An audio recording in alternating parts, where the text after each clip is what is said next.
A moment of life. Be revived, be restored, be encouraged in the presence of the Lord. Blessed be the name of the Lord. Be greeted wherever you are. We are Chivirika Radio, Ayaravutomi. We are so grateful to have been given an opportunity by the Lord to find ourselves in this beautiful day wherever you are, from the direction of this earth. We welcome you to the moment of life where we inspire, where we revive, where we testify. But the Bible says they've overcame him by the blood of the Lamb and by the word of their testimony. And we are here today to witness again of the goodness of the Lord. So we'll get our scripture reading. By the way, my name is Sunisan Mandlar Koto. I'm well known as an artist, Mr Longa. But today, let's share the word of God together in the book of First Kings chapter number 19. There are a lot of verses that which we might read, but we're not gonna read all of them. We're gonna read few so that we understand. Let's read First Kings chapter 18, verse 20 and 21. Bible says, Elijah's Mount Carmel victory. That was the heading in there. So verse 20 says, so Ahab sent all the children of Israel and gathered the prophets together on Mount Carmel. Verse 21, and Elijah came to all the people and said, how long will you falter between two options? If the Lord is good, follow him. But if Baal, follow him. But the people answered him not a word. Let's read verse 38. Then the fire of the Lord fell and consumed the burnt sacrifice, and the wood, and the stones, and the dust, and it linked up the water that was in there.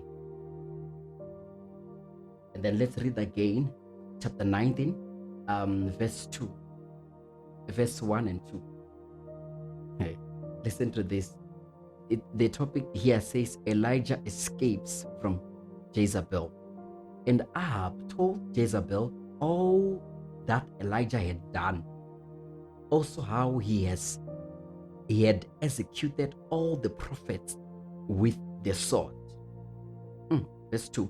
Then Jezebel sent a message to Elijah saying, so let the gods do to me and more also, if I do not make your life as the life of one of them by tomorrow about this time. Let's read verse 7, 19 verse 7. And the angel of the Lord came back the second time and touched him and said, arise and eat, because the journey is too great for you. Let's read this one, number 8. So he arose and ate and drank, and he went into the strength of that food 40 days and 40 nights, as far as Horeb and the mountain of God. 19, verse 9. And they went into a cave, and he went into a cave and spent the night in that place. And behold, the word of the Lord came to him, and he said to him, what are you doing here, Elijah? So he said, I have been very zealous for the Lord God of hosts, and for the children of Israel have forsaken your covenant torn down your altar and killed your prophets with the sword. I alone am left, and they seek to take my life. Let us pray. Heavenly Father, we bless you. Your word is alive. Your word is sharper. Your word is active, sharper than 82 double-edged sword. Father God, your word is alive, and it's the very same way that gave us life. Speak to us, Father God, in a manner that you see it fit, because you are God. We love you. We bless you now and forevermore. Be glorified in Jesus' name. Amen. We read a very beautiful story, a wonderful story during the time of Prophet Elijah. Very great man of God, a very anointed. He had a very beautiful relationship with the Lord. He had a very beautiful, amazing relationship with the Lord. And then during the time of Elijah, there was a king called, the king was called Ahab. Ahab, he was a king of Israel. And Ahab is a king of Israel, meaning if he's a king of Israel, Israel which belongs to God. That means they were a city that which was filled with the blessings of the Lord. Was filled with the blessings of the Lord, because he was a king of Israel which belongs to God. So now Ahab, he had to take a wife. He took a wife. He chose a wife for himself, and he went to choose a woman called Jezebel. Jezebel, she was not from Israel. She was not from Israel, Jezebel. She was not from Israel. Jezebel, she was not. Jezebel was from she was a Phoenician princess, where they were practicing some idols. They had their own way of religion. They were practicing some religions, of which after Ahab has taken Jezebel as his wife, now Jezebel, she was so manipulative. Jezebel, she was so wicked. She was considered as a wicked woman. She was so wicked.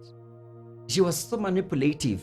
And then now she became the queen of Israel, because Ahab, as a king of Israel, now he got married to Jezebel. So now you'll understand what happened when we now introduce what happened with the prophets of Baal. So now, as much as Jezebel, she was so manipulative, she manipulated the king to introduce a certain kind of worship, a certain kind of immoralities, a certain kind of idolatry. She was well known of that. She introduced this into the kingdom, and then that's when most of the Israelites were taken out of the line of God. Where we read, we heard the man of God Elijah said, for the children of God, the Israelites, they have turned their backs on God, and then now they have been captured.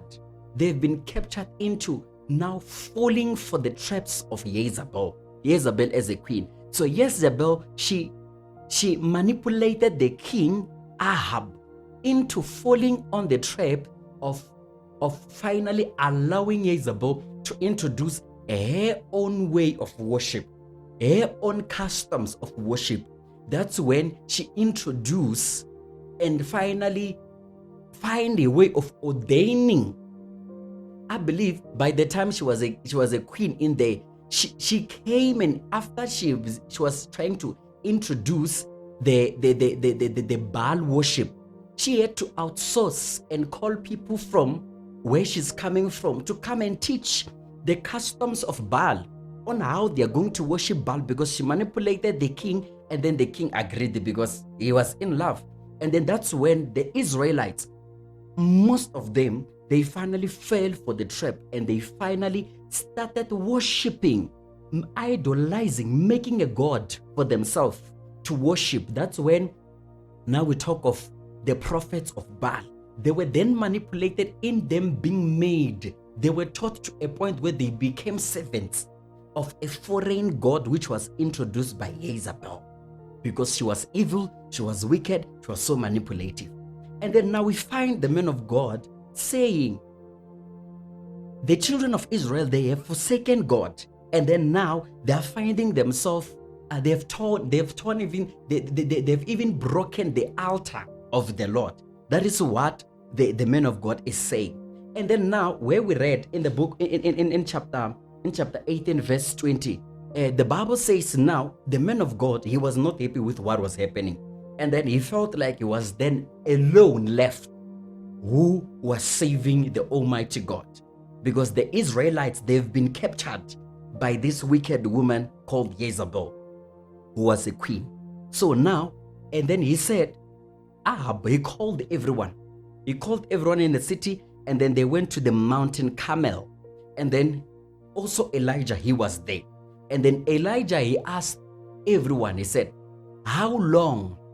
Jezebel, she was not there now. It was the king who summoned people, and then now Elijah was there. And then Elijah said, how long? How long will you be undecided? If you think God, he is good, then follow him. And if you think Baal, then follow him. And then all the Israelites who were there, they did not answer him.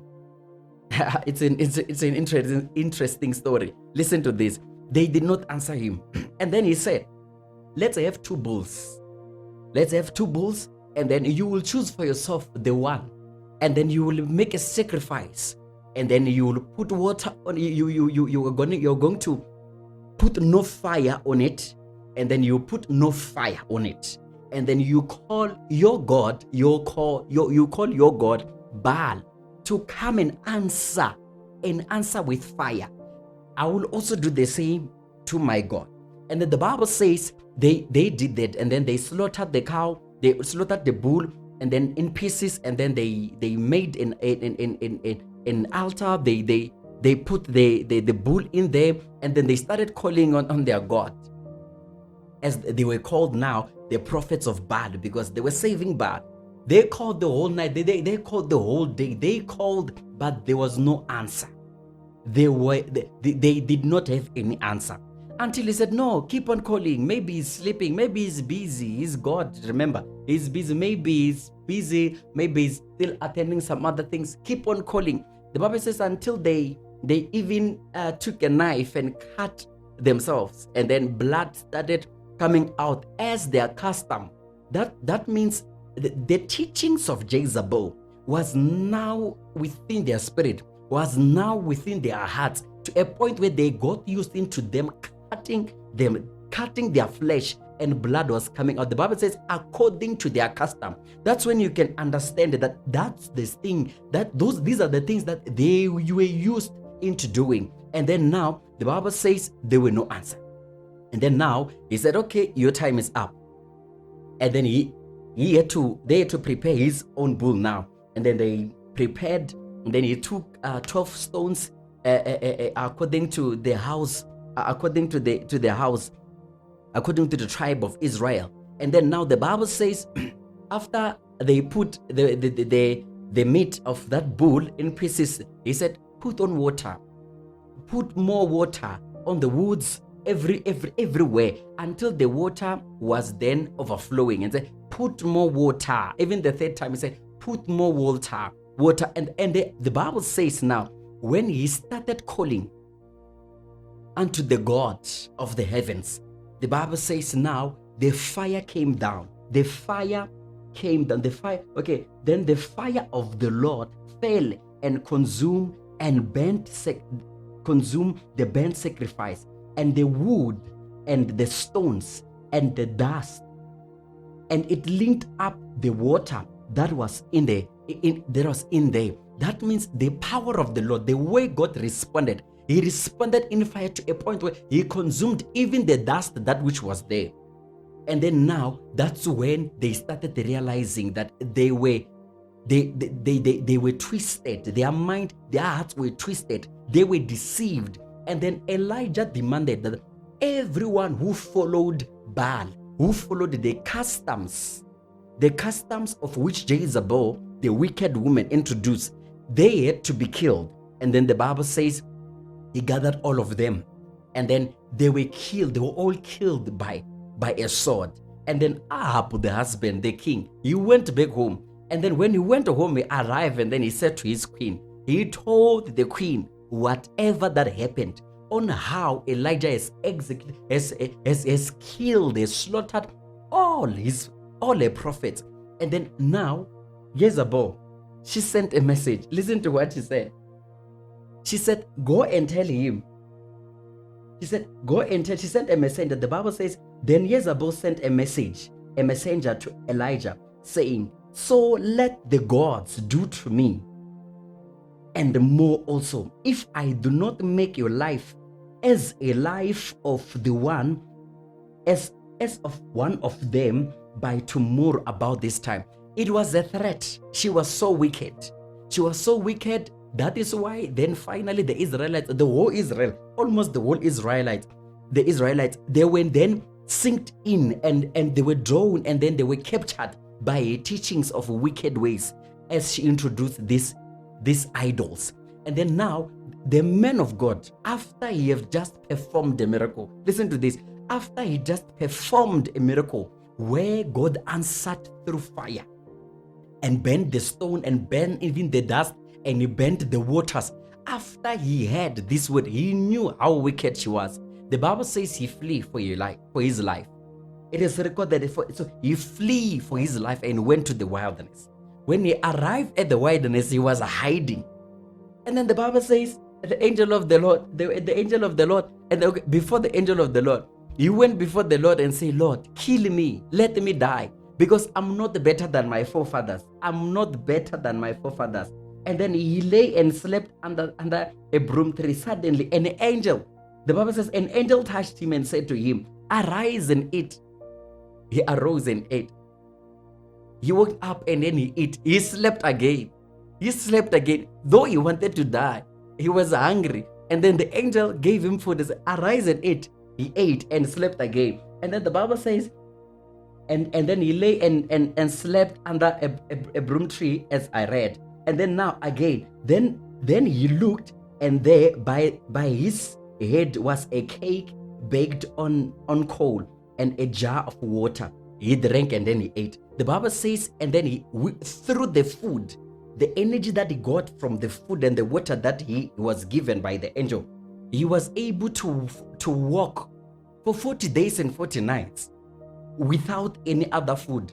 That was the strength that which he got from eating that food. And then now, after that, he slept again. And then that is why the word of God will tell you that for the second time, the angel of the Lord came back to him for the second time and touched him and said, Hemna, eat and eat, rise up and eat and drink. That's when he finally ate and then he walked for longer days. So now we're finding the man of God now running with the strength that he was given. But again, the very same man of God, he went into a cave. He went into a cave and spent the night in there. And then he said, I am not worthy to be alive, Lord. Take my life. Take my life. And then the Bible says now, the voice came from the Lord. And then the voice of the Lord said, what are you doing there, Elijah? What are you doing there, Elijah? He was hiding. And God did not just stop when he started sleeping, when he started hiding. He said, what are you doing there, Elijah? And then the Bible says, Elijah, he said, I've been so determined. I've been so dedicated. I've been serving you, Lord, so well. But the Israelites, they have turned their backs on you. They have forsaken your ways. They are no longer interested. And I am left alone. Elijah said, I am left alone. I'm left alone. And now they want to kill my life. And then the Bible says, God said, no, you're not alone. I have saved some other people. I have saved some other people somewhere. You are not alone. And then God was strengthening him. And then he said, Imna, man of God. He was the man of God. He said, God said to him, rise up because the journey is great ahead of you. So I want to let somebody know today, we're not talking about the influence of the topic that says, taking your position. Taking your position. When you take your position, it means you are living a purposeful life. When you live a purposeful life, no matter how much, no matter what you come across in your life, God himself, he participates, he takes responsibility of your life. We find a man of God here, a very great man of God, who got tired along the way, but God coming through for him. Maybe you are living in this era where we are in the year 2025, and you feel like Elijah, he was not he was maybe it was wrong of him fearing Jezebel. You think it was wrong of him fearing Jezebel? He was a person, and during his time, the man of God Ahab, he got married to a very wicked man. Now we are living in a generation where we have our government. They have their ways of doing things. And for God to prepare us, he might not prepare us in a manner that he prepared Elijah during the time of Ahab, who got married to Jezebel. Times they differ, seasons they differ. So God had to prepare Elijah to fit in and be strong to live during the time where the king Ahab was reigning. Now, it's not the king Ahab who's reigning. King Ahab is no more. We have a government which is reigning over us. We have a government, and of which the government, we are affected by the diseases that are happening. So when you look at your life, you might finally be confused, because it's not during the time of Elijah, it's during your time. And the systems that are happening in this world, you are affected by what is happening, the decisions that which the government that they are making. So God, he had to prepare you for this year. Since you were born, he had to prepare you differently. That is why the battles that you are coming across, they will never be the same like the battles that which the man of God has won.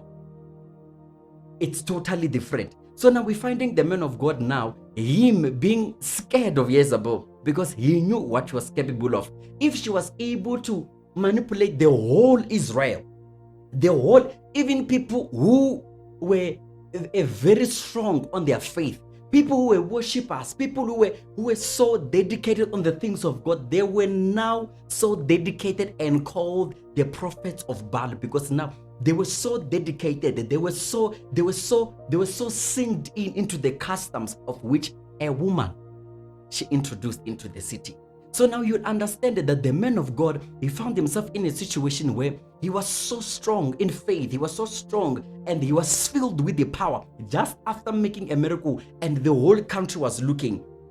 And then after him being given a message, he was scared. You might have received a report, maybe from a doctor, I don't know, maybe from someone that you believe, maybe someone who is in power, I don't know. But let me tell you that if you're working on your purpose with the Lord, God, it's his responsibility to make sure that your life is safe.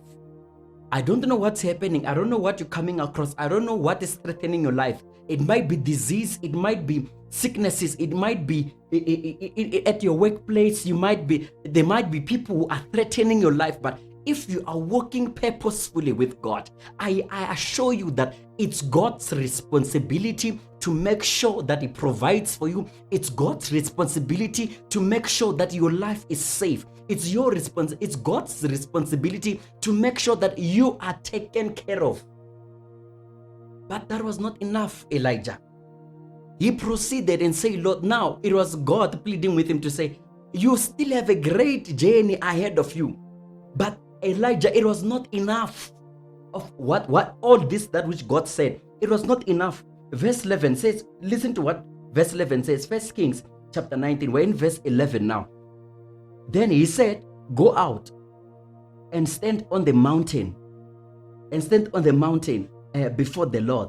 Behold, the Lord passed by. So now God had to take Elijah to say, I want to put you somewhere where I will show my face to you, where I will show you that I am with you. Because Elijah, in his heart, he was not convinced that he is protected. He was now in a point where he was not really believing that God will protect him on the hands of Jezebel.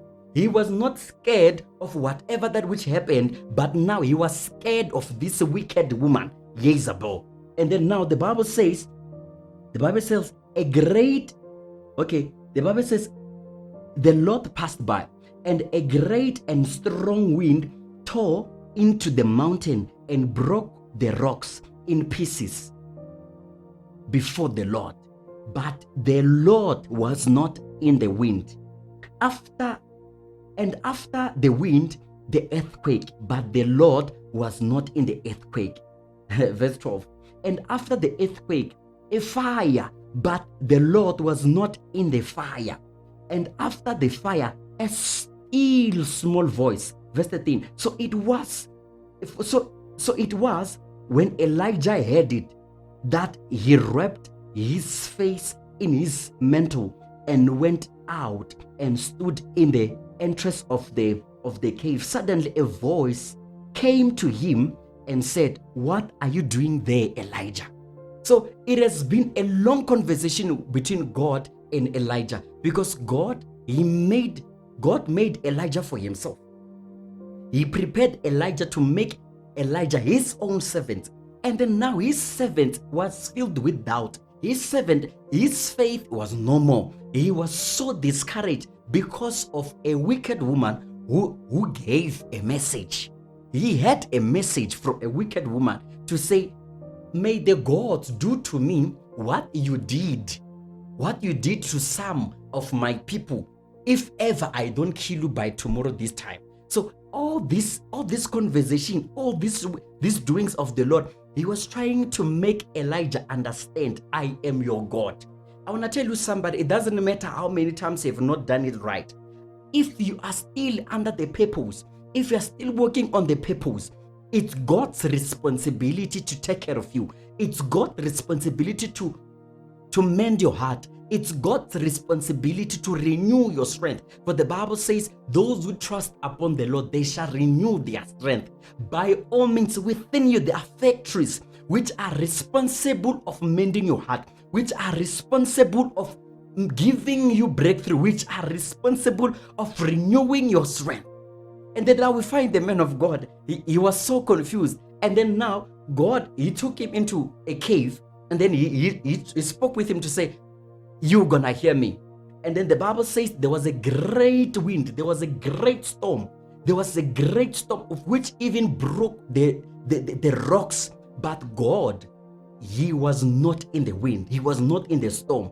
Again, there was fire. Remember, it was God who performed the miracle through the fire that he called. He asked God to bring down the fire, and then God consumed everything. And then now the Bible says there was fire, of which passed by, but God was not in the fire.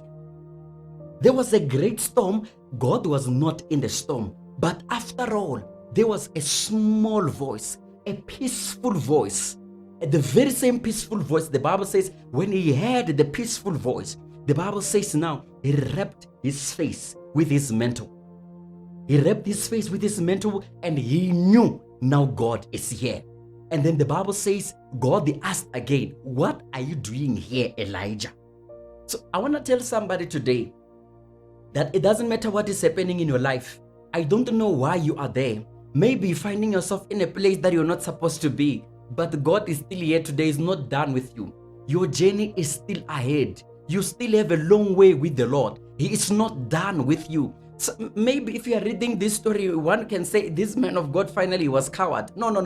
Let's leave this story. This was the reality. Even if it was you, you might be in a situation right now where you have ran from the presence of the Lord. The men of God have done so well. This was a reality. Have you ever come across a situation where you understand now scriptures are no more, it's a reality, where you can't even feel the presence of the Lord? Reality is kicking. Now you might be in a situation where you know definitely that you are not supposed to be here, but God is not done with you. And the question that which God is having for you now today is that, what are you doing there? Because God is not done with you. When you are living a purposeful life, when you start to live a purposeful life, your protection is assured. And once you take your step back, God will intervene. God will intervene. You have not started living until you start living a purposeful life. Let me tell you something. It doesn't matter what you achieve outside your purpose. When you start living your purpose, you start from scratch. Not that if ever you have a car, you are not going to use the car, but God will start counting your activeness, your effectiveness on the day you start working on your purpose. The day you start working on your purpose is the day you start living your life according to the will of God. I don't know what is happening. I don't know what happened. I don't know what came over you. I don't know what kind of pressure you are going through. But let me tell you, the Lord is not done with you. Remember that time where you had a revival. Remember that time where you used to love God with all of your heart. Remember that time in your village where there was this great revival, where you gave your life to Christ, where you started going to church, where you started going to clean at church, where you started giving excuses to the things that were taking you outside the presence of the Lord. But today you have backslided. God is not done with you. He wants you to come back into the place of you living your purpose, because that's where you are alive. That's where you are effective. That's where God counts you as a blessing. When you are outside, you are not putting any effort. You are not effective. God wants you to be alive. And for you to be alive, it's for you to come back. It's for you to come back into the presence of the Lord, where you live a purposeful life. We're finding a man of God here, he was stuck. We're finding a man of God here who lost faith. We're finding a man of God who lost hope, a great man of God. It happens. This is life and this is reality. But wherever you are, whatever happened, it doesn't matter what happened to you. Wherever you are, there is still hope for you. God is not done with you. He is not done with you. You might have been manipulated by people who are like Jezebel, who manipulated you. You might have been trapped by people who spoke wicked words upon your life. But God, He is not done with your life. And if you are sitting down, if you are hiding somewhere, by all means, God, He might have asked, He sent angels to shake him up, to say, wake up and drink. He drank and then he slept again. Again, an angel, they had to shake him and say, hey, Elijah, wake up and eat, for the journey is great ahead of you. And that was not enough. God had to speak to himself. God had to speak to him by himself to say, Elijah, what are you doing there when he was hiding in the mountain? Again, it was not enough. He said, Lord, I am the only one left. The wicked woman has killed all your people, and I'm the only one left. She wants to kill my life. And then now God had to take him again. He did not count how many times. He had to revive his faith, because God is so mindful of him. The Bible says, what is a man that you are mindful of him? He does not count he did not count how many times. He was not counting how many times. He had to revive him. That is why now he had to show him these remarkable signs and wonders, where Elijah, he thought maybe through the winds, the strong winds and the storm, God will be speaking to him through the wind and the storm. But God, he was not there. Maybe you might be in a situation where you're looking for God to do a miracle. Maybe you're expecting that this connection is going to help you. Maybe that's a wind. We can refer that as a wind and a storm, where you thought God is there, and only to find that it's just waited. You just wasted your years. You just wasted your time of waiting on the wrong environment. You waited at the wrong environment, maybe, and it was a wind and a storm. You thought God was there, and only to find that God is silent. It was God who placed him in there, and God, he was not in the storm. And then now fire. Maybe there's something that is so glamorous before you, and then you're thinking God is there, because it's not everything that glitters which is gold. You think God is there, and only to find that God is not in there, but He's in the very small voice, that which is whispering, of which is your conscious, that you need to go back to God. Child of God, it's time for you to listen to that small voice which is still talking to you, that you need to go back to your God. You need to go back. You need to repent. You need to come back to your Lord. When you come back to your God, He will take you further, because the journey is still long ahead of you. I want to tell somebody today, there is a beautiful scripture here in the book of Psalms. In the book of Psalms, there's a beautiful scripture that which I want you to look at. The Bible says, it's in book of Psalms chapter 121. The Bible says, I will lift up my eyes to the hills, from whence cometh my help. My help comes from the Lord, who made the heavens and the earth.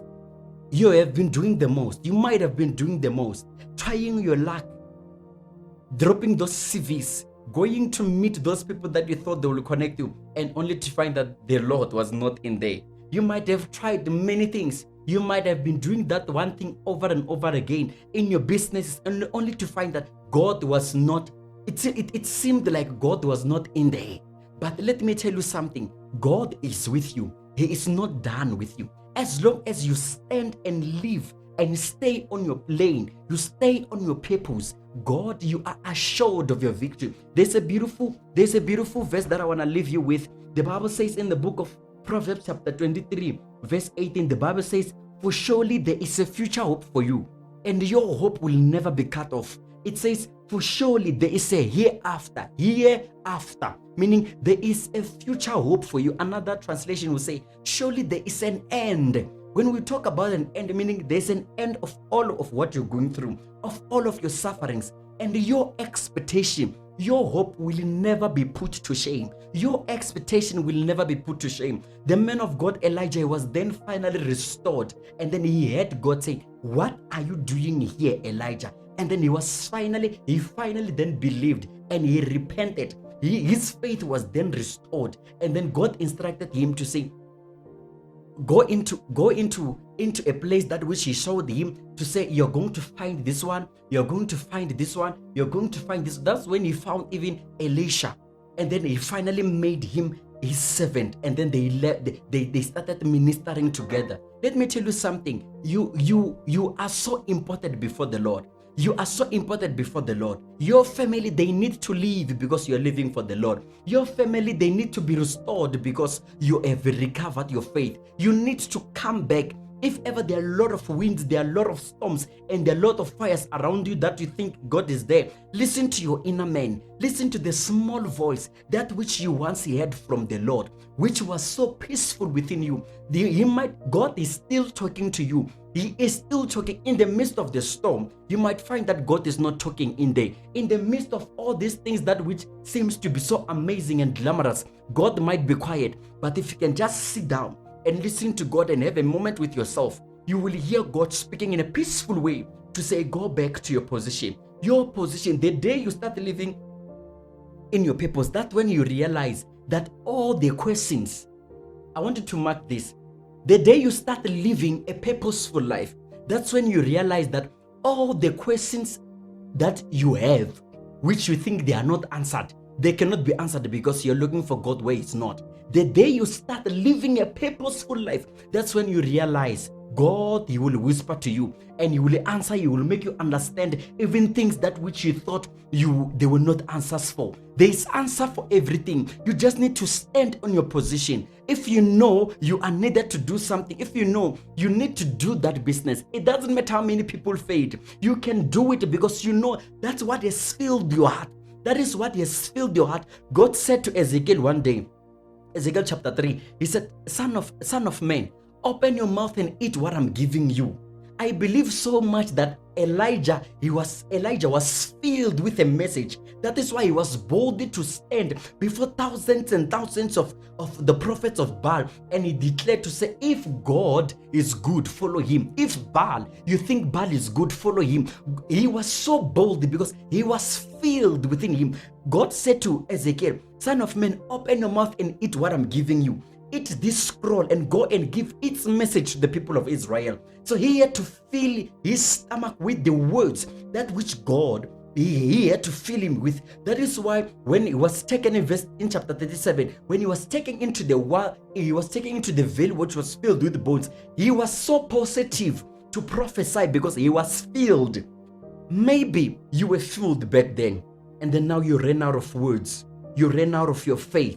You ran out of hope. Let me tell you, God is not done with you, and God will not cast you down. God will not take you out because now you ran out of strength. The Bible says they shall renew their strength. Though a righteous man can fall 7 times, but they will rise again. Let me tell you something, God is not done with you. Come back to your position. Many times, not even once, not even twice, not even thrice, even more than 4 times, God said to Elijah, what are you doing in there?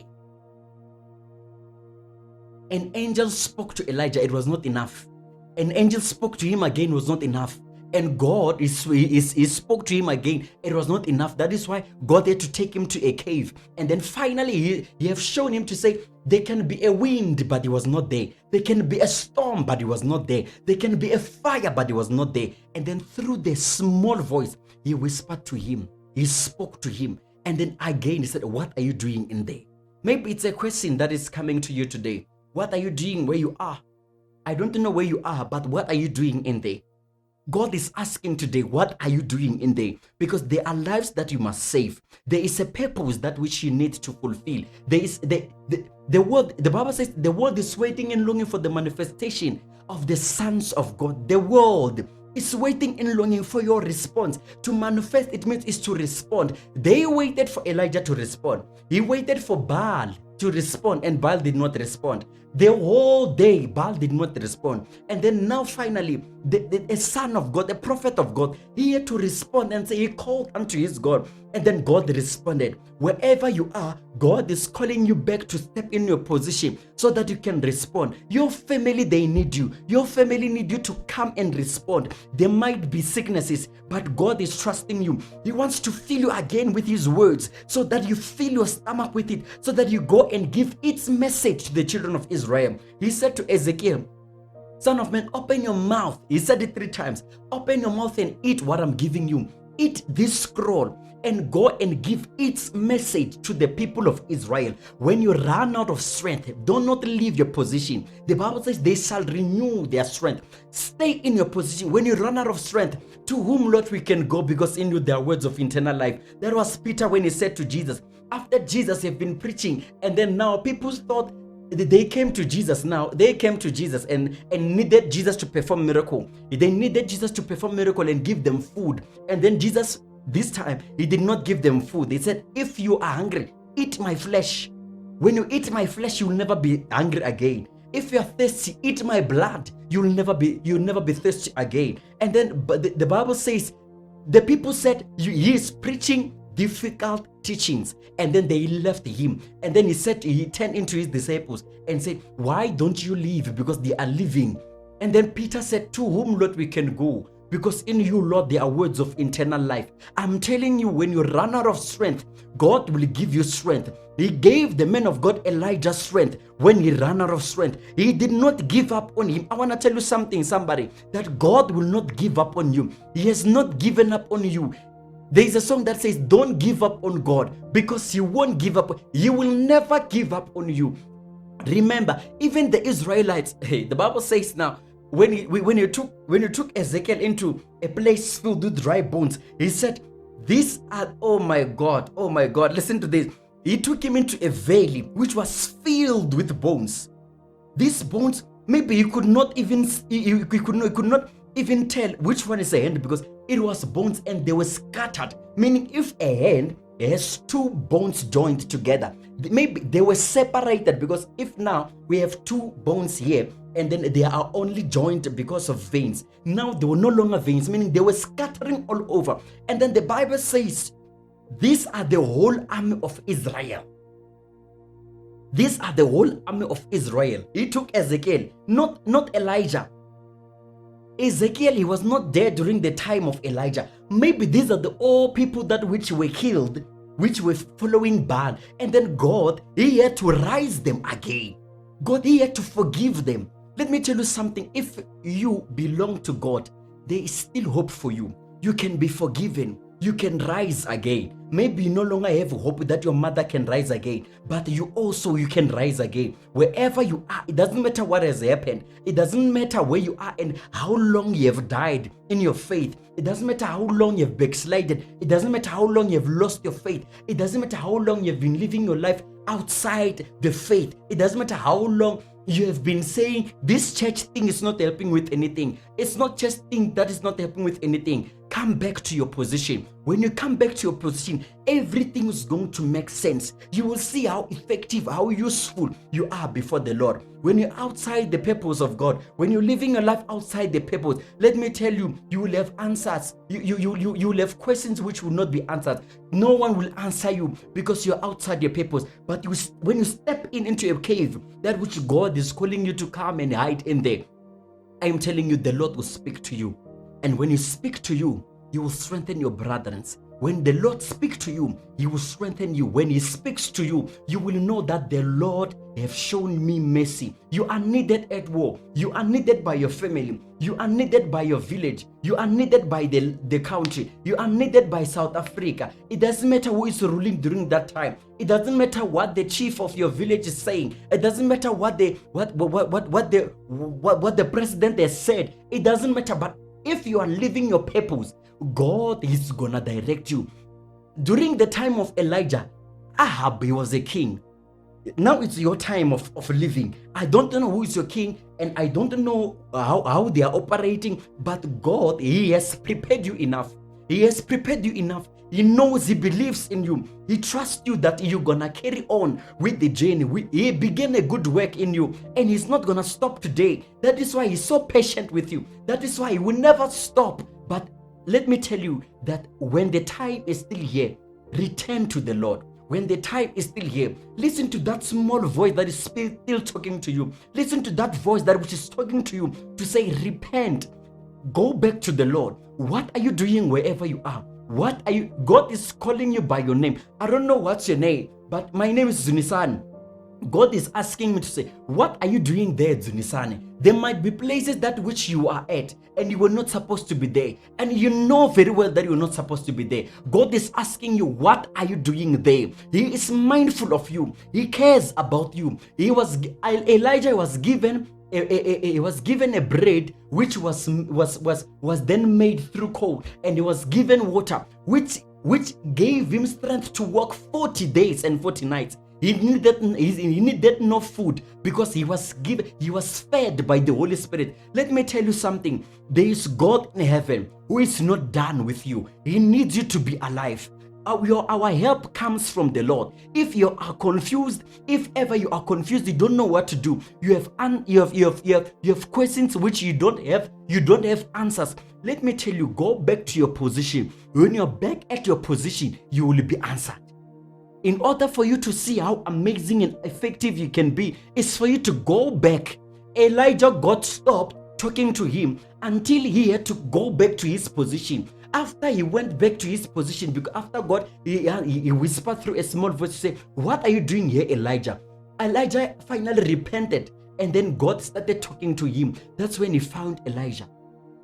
He found Elisha. And then now we know about Elisha following Elijah. So now let me tell you something. God is not done with you. And then there are people that which God, He wants you to help. There are people that you need to impact their lives. But He cannot do that when you are not there. When you are not there in your position. Stand in your position, and then God, you will finally, when He speaks to you, you will hear Him. You might be in the midst of the storm and not hearing God. You might not be in the storm. Come back to your position, and then when God whispers, you will understand that now it's God. When God whispers again, do you remember that time where you used to fast because of that small voice?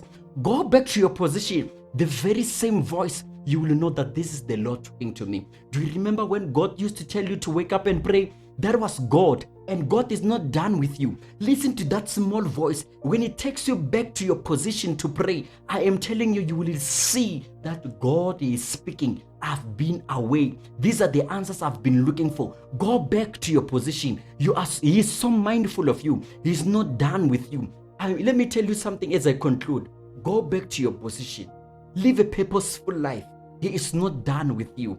You are so amazing. You are a great person. You need to go back to your position. May the grace of the Lord and the sweet fellowship of the Holy Spirit be upon you day in and day out. Do not cease to seek God. If ever you ran out of strength, God is seeking for you. He's asking, what are you doing in there? Come back to your position. God loves you. Thank you so much for having this wonderful time, for taking your time and listening to Chivirika Radio. This is a moment of life. I believe these words have revived your spirit to say, go back to your position. What are you doing in there?